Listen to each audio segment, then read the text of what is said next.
Correct, Your Honor. Does not apply only to the unprogrammed allocations.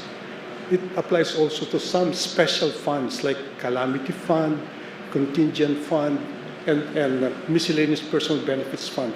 That you need the approval of the President. But may I answer the previous question? Yes, yes. Okay.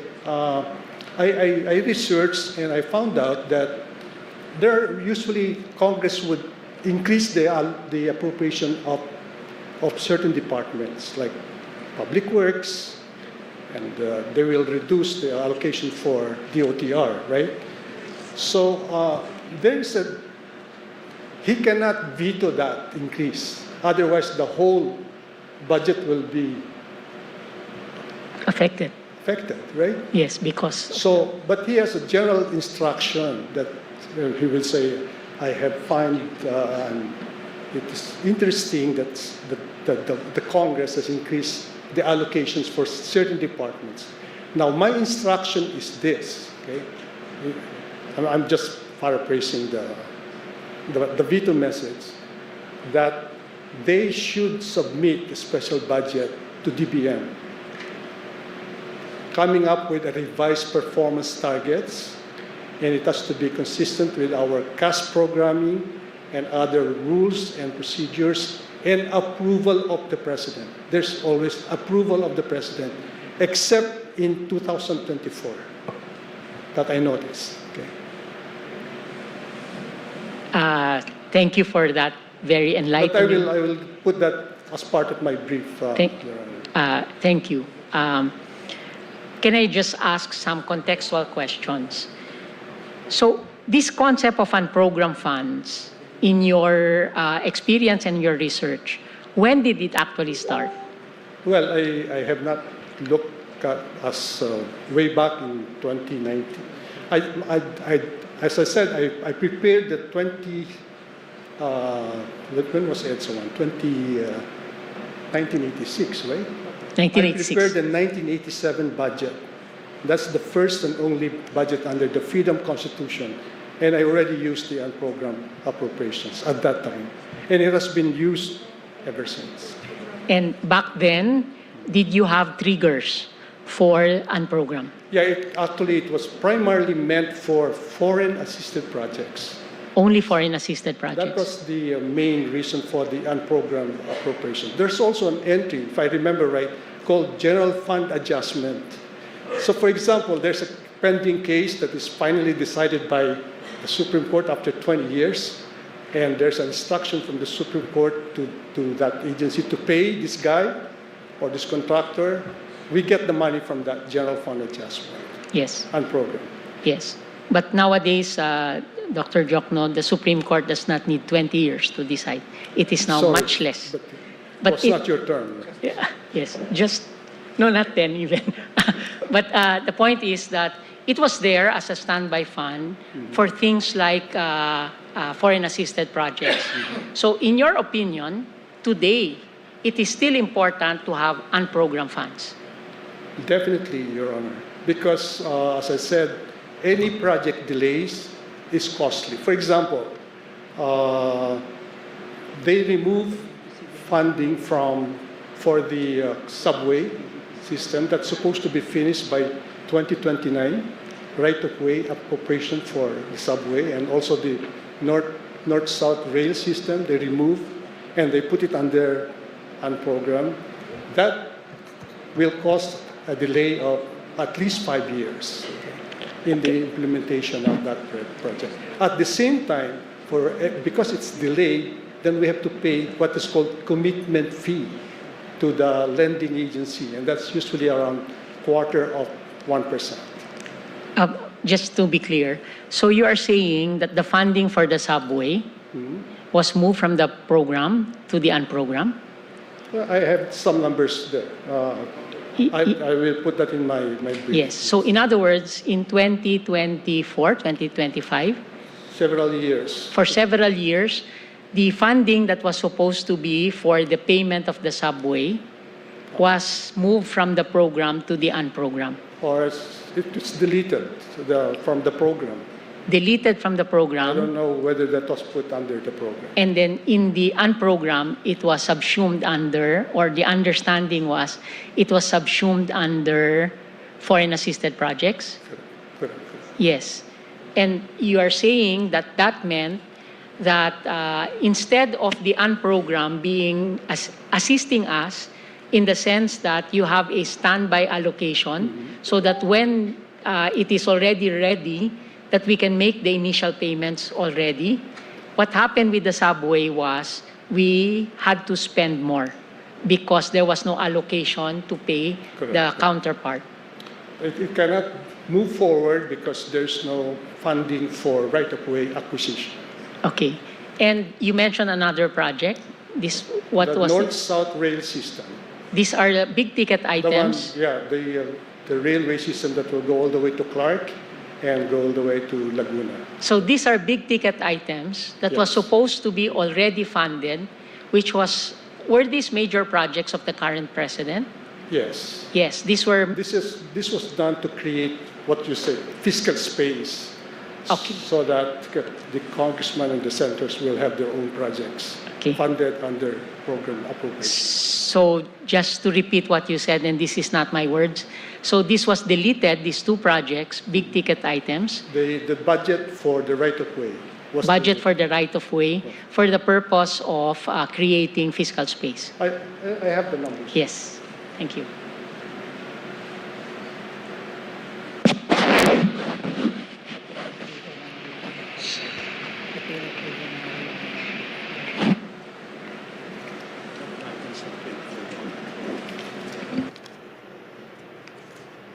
Okay, these are general adjustments.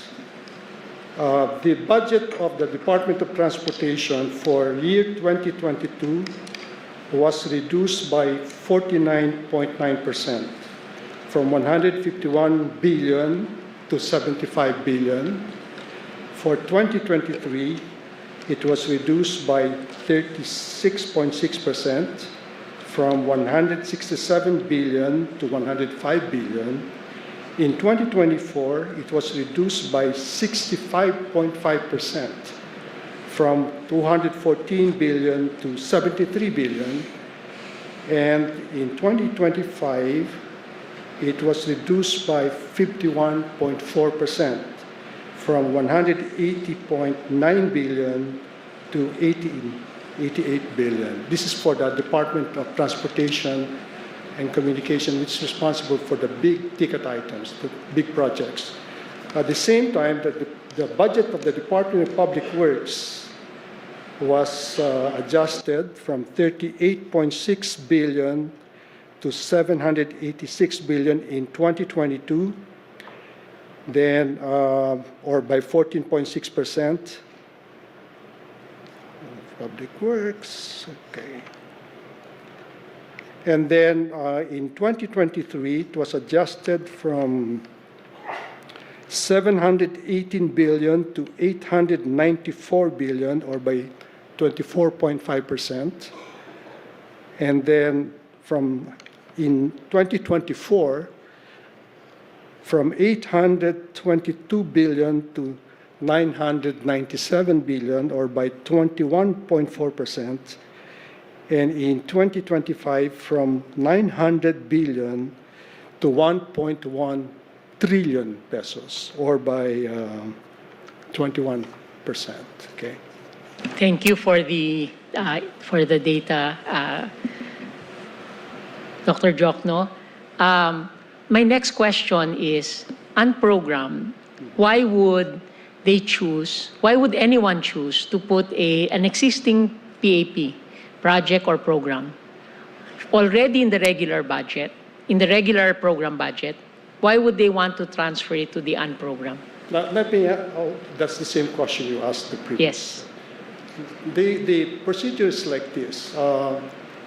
Sometime under President Ramos, I was sitting as a representative of Senator Angara in the LEDAC, and it occurred to me that the budget system is so cumbersome. For example, you prepare the budget first half of the year, give it to Congress, and then after it's passed by Congress, nobody can spend the money because they need a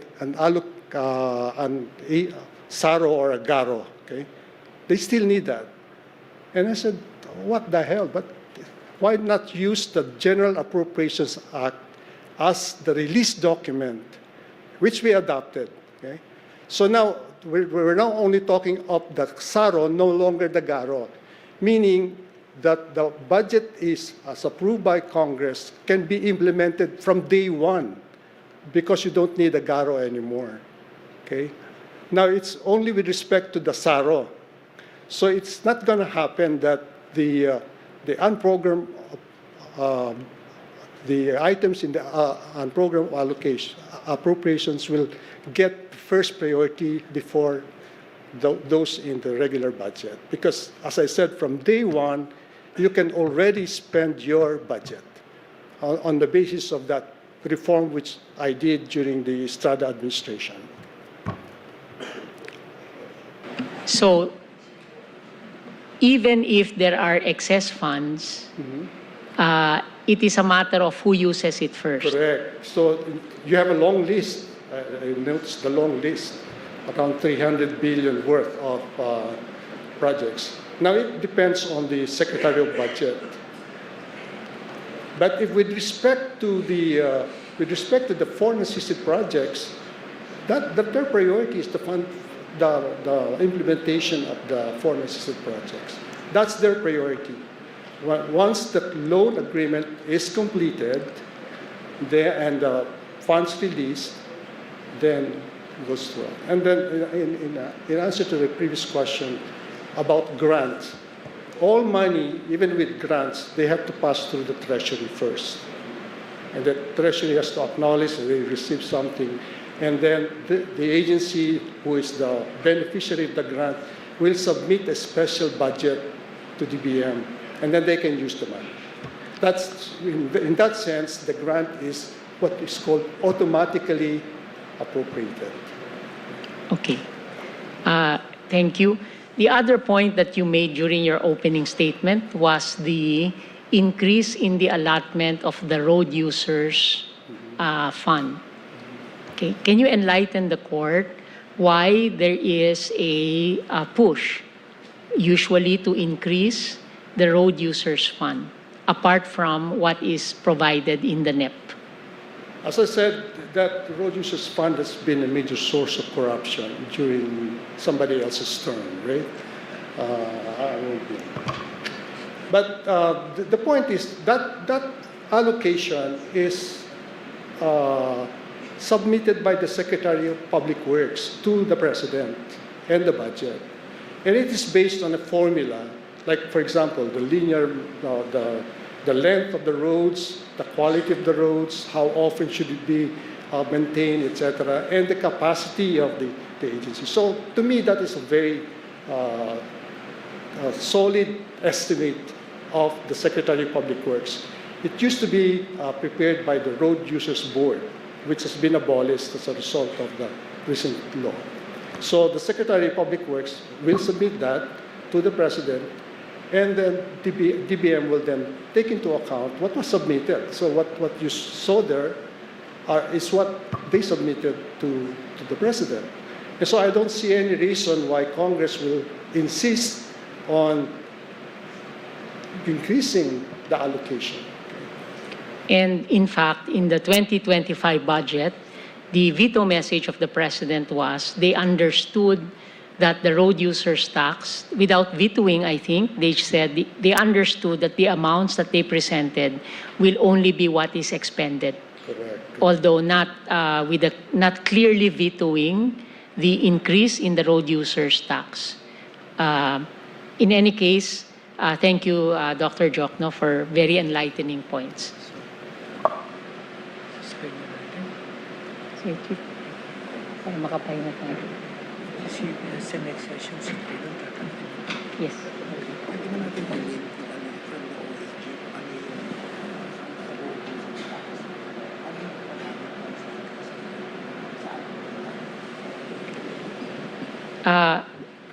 Before the Chief is intending to adjourn, but may I just ask the Solicitor General? So kindly also prepare information about the usage of the road users tax in 24 as well as in 25. Yes, Your Honor. Yes, for submission to the court, all of the requests during this interpellation, kindly submit before noontime of Wednesday next week. Before noontime of Wednesday, so that you have Tuesday next week para 1 week na total. Would that be okay, Chief? Yes. We will comply, Your Honor. Hindi pa siya tapos. May questions.